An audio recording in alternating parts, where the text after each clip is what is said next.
Strathcarron Sports Cars was born as another of many British initiatives aimed at creating a lightweight, sporty roadster for car enthusiasts.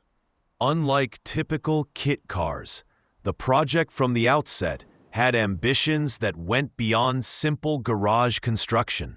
Strathcarron aimed for ultralight cars that could compete with the most powerful models in their class, yet weighed less than most Lotus models of the time.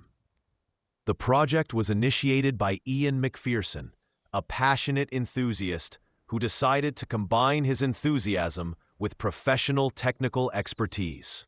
He commissioned the design to Reynard Motorsport, a company known for its designs for numerous racing series. As a result, the first prototype, designated SC-1, built in 1996, demonstrated a significantly higher standard than typical cars built by small manufacturers.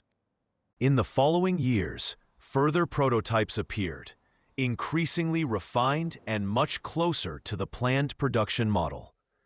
Designers anticipated that Strathcarron would produce at least 50 units per year. To achieve this, the car was developed as a true sports car, with emphasis on lightness, stiffness, and ease of maintenance, crucial to track-oriented customers. The design was based on a composite fuselage with aluminum elements, ensuring exceptional stiffness while maintaining a very low weight. The body was made of plastic, eliminating doors, a roof, and windows, further reducing weight. The interior was extremely aesthetic: 2 bucket seats, minimal upholstery, and instruments, all focused on minimizing weight and providing a direct driving experience. In 1999, the SC-5 model was ready, representing the culmination of previous developments.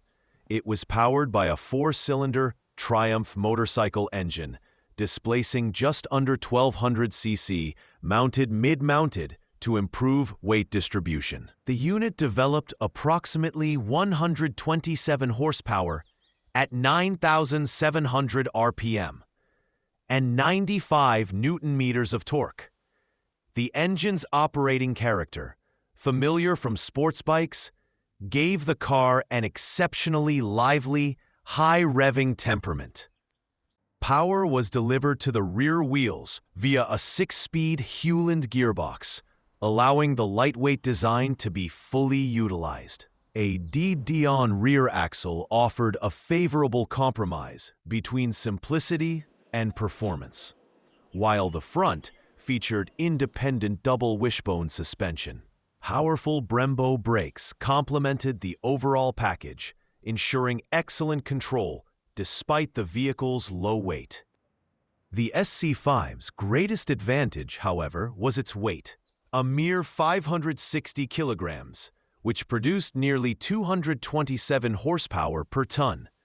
In practice, this meant a 0 to 100 kilometers per hour sprint in 5.6 seconds, and the ability to exceed 200 kilometers per hour. These performance figures placed it among the most compelling lightweight sports cars of its time, capable of competing with much more powerful machines, thanks to its outstanding power-to-weight ratio.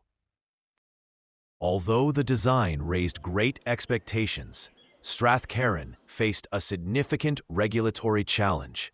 Changes in British SVA regulations made it difficult to register vehicles with motorcycle engines. The company was forced to develop a new model, the SC-6, this time with a Rover engine and a redesigned aluminum and plastic body. Unfortunately, this work was increasingly time-consuming and resource-intensive. Attempts to adapt the SC-6 to the new technical requirements proved more difficult than anticipated. The Rover unit was heavier and required modifications to the frame, suspension, and aerodynamics. Financially, the small company was unable to handle such a heavy burden. Lack of capital, rising homologation costs, and a decline in investor interest increasingly weighed on the project's future. Strathcarron sports cars ultimately closed in 2002, leaving the SC-5 as one of the most promising yet underappreciated British sports designs. Years later, the McPherson concept resurfaced in similar designs developed by Marlin and Javin, which attempted to continue the spirit of ultralight roadsters. However, neither achieved the success that the SC-5 might have enjoyed had it been built in time.